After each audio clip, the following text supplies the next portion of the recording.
Assalamualaikum warahmatullahi wabarakatuh. Perkenalkan, nama saya Laili Rifda Farnidah dengan NIM 21302026 pada kelompok 13 Prodi Hukum Ekonomi Syariah.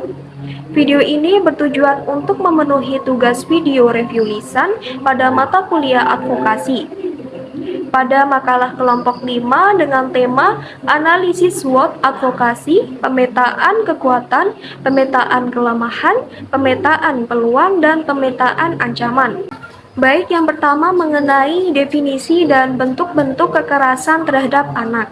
Mengenai definisi kekerasan terhadap anak bersinggungan langsung dalam konteks nilai-nilai budaya. Berdasarkan fakta di Amerika Serikat dan Inggris, itu dianggap kekerasan terhadap anak, sedangkan di Indonesia dan wilayah Asia lainnya, hal tersebut dianggap sangat lumrah karena perbedaan nilai budaya. Hal ini didukung dari hasil penelitian UNICEF dan UGM yang menunjukkan beberapa daerah mendukung tindakan yang mungkin dianggap oleh beberapa negara lain adalah kekerasan terhadap anak. Contohnya seperti pernikahan dini. Menurut Richard J. Gilles, kekerasan terhadap anak adalah tindakan yang sengaja dilakukan dan dapat merugikan atau membahayakan anak secara fisik maupun emosional. Pandangan ini juga sejalan dengan Undang-Undang Nomor 23 Tahun 2004 tentang penghapusan kekerasan dalam rumah tangga. Kekerasan fisik yang dialami anak di lingkungan keluarga menyebabkan rasa sakit, cedera, atau luka serius, sedangkan kekerasan psikis diartikan sebagai tindakan yang dapat menimbulkan rasa takut, kehilangan rasa percaya diri, kehilangan kemampuan bertindak, perasaan tidak berdaya, dan penderitaan jiwa terhadap anak. Baik, yang kedua mengenai kekerasan psikologis terhadap anak. Kekerasan psikologis terhadap anak melibatkan intimidasi, ancaman, penyalahgunaan kekerasan, dan perilaku lain yang merugikan secara emosional. Contoh larangan untuk keluar rumah tanpa alasan yang jelas. Selain itu, ada juga pemaksaan peraturan yang tidak adil, penghancuran barang-barang anak, isolasi, agresi verbal, ancaman memaksakan kehendak anak, menyita kebutuhan anak, kurang memberi perhatian, menciptakan ketakutan, dan mengabaikan pendapat anak.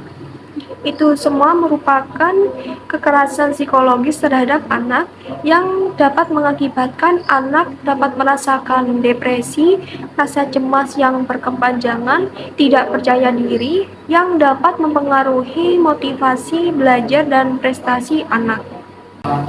Baik, yang terakhir mengenai kekerasan seksual terhadap anak. Kekerasan seksual melibatkan tindakan seksual yang dipaksakan melalui ancaman, intimidasi, atau kekuatan fisik tanpa persetujuan korban.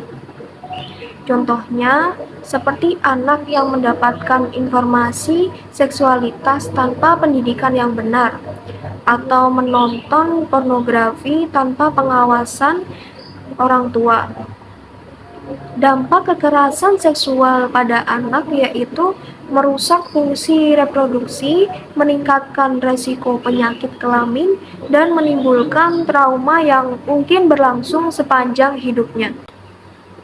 Baik, selanjutnya mengenai analisis SWOT advokasi, pemetaan kekuatan, pemetaan kelemahan, pemetaan peluang, dan pemetaan ancaman. Yang pertama yakni strength atau kekuatan, pemetaan kekuatan. Dinas Pengendalian Penduduk, Keluarga Berencana, Pemberdayaan Perempuan, dan Perlindungan Anak atau DP2KBP3A memiliki pola hubungan yang kokoh dengan media dan tempat-tempat di mana anak melakukan eksplorasi, seperti halnya pada sekolah yang pada umumnya dan guru bimbingan konseling atau BK. Program-program yang dilakukan oleh dinas tersebut berupa sosialisasi terhadap masyarakat secara teratur. Baik, yang kedua yaitu weaknesses atau pemetaan kelemahan. Kelemahan yang terjadi dalam konteks dinas pengendalian penduduk keluarga berencana, pemberdayaan perempuan dan perlindungan anak di Kabupaten Bandung itu khususnya pada kurangnya sumber daya manusia atau SDM pada dinas tersebut, baik dari segi pegawai maupun kuantitasnya. Kondisi ini menyebabkan hambatan bagi dinas dalam upaya penanggulangan kekerasan terhadap anak. Seharusnya dibentuk satgas atau satuan tugas di setiap kecamatan pada kabupaten tersebut yang dikendalikan langsung oleh dinas tersebut.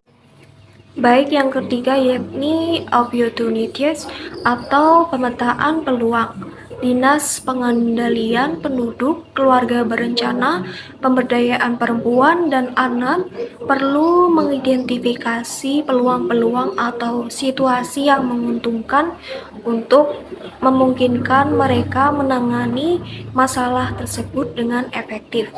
Adanya kesadaran yang mulai timbul di kalangan masyarakat menjadi aset penting bagi dinas tersebut. Perubahan pola pikir masyarakat dari kemajuan teknologi informasi turut mendorong peningkatan kesadaran terkait hak asasi manusia, termasuk pemberdayaan perempuan dan perlindungan anak.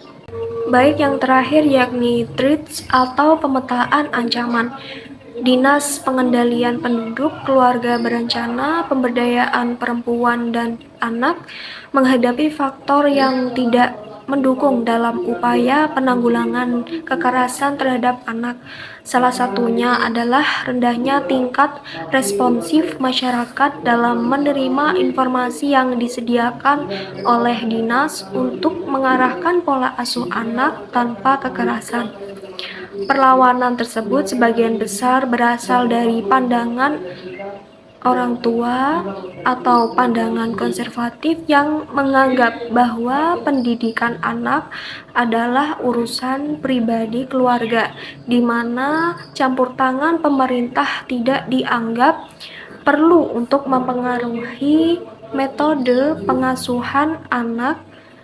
Pada situasi ini menjadi ancaman yang serius bagi dinas tersebut.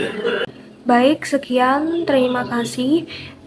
Kurang lebihnya saya mohon maaf. Wassalamualaikum warahmatullahi wabarakatuh.